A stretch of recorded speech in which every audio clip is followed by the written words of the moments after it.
My Lords, I'm a bit too squeamish to discuss Amendment 9, but I wanted to reflect on Amendments 10 and 11 and actually following on from some of the last comments that were made about the deterrence factor and expanding how long people are threatened with jail. I thought that the Bar Council raised some very useful challenges for us to consider at this point in relation to the section of the bill dealing with assaults on emergency workers, because they do ask us to consider if increasing the maximum penalty for such assaults is necessary or commensurate, or whether it will work. They note the limited evidence. And I did think, when I was listening to the Noble Lord Paddock, which I was very compellingly convinced by, that it can feel a bit like virtue signalling rather than tackling the problem. But I was particularly interested in a slightly different point that has been made and struck by what the Bar Council said in relation to, I think relates to these amendments, that there's a danger of creating a disparity between the penalties for emergency workers being attacked and other workers, and indeed a disparity between emergency workers being attacked and members of the public. There is an offence of common assault that should be considered a serious offence.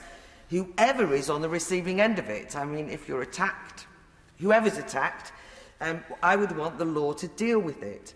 And we heard from the Right Reverend Prelate how if you start saying that this particular group of workers has to have a particular length of sentence, it might make other groups of workers, in this instance in the prisons, feel as though they're being neglected, or that somehow they're not as important. And I think that we have to therefore be nervous about differentiating on a workers' category, that it might end up being divisive, implying that some workers, some jobs are more important when it comes to frontline workers than others. And I was thinking, as a former teacher who worked in the education sector, I followed what happened in the education sector, and in the past worked with some challenging young people and was on the receiving end of some common assaults, let's put it. And so I've been following with closely the case of somebody like Professor Kathleen Stock, a feminist philosophy academic at Sussex University, who the police have advised shouldn't return to her place of work on campus because of the dangers of violence by some self-styled anti-turf activists, all sorts of threats and harassments. They've even got a special phone number for her to ring. There's other teachers that face this. I raise that because I just think those kind of threats, that kind of potential violence, those kind of assaults, it doesn't matter if you're a frontline worker.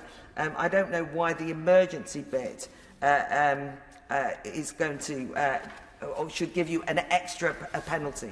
I'm not advocating a special penalty for attacks on education workers, but I just don't want people who are in the front line to feel that some are more important than others.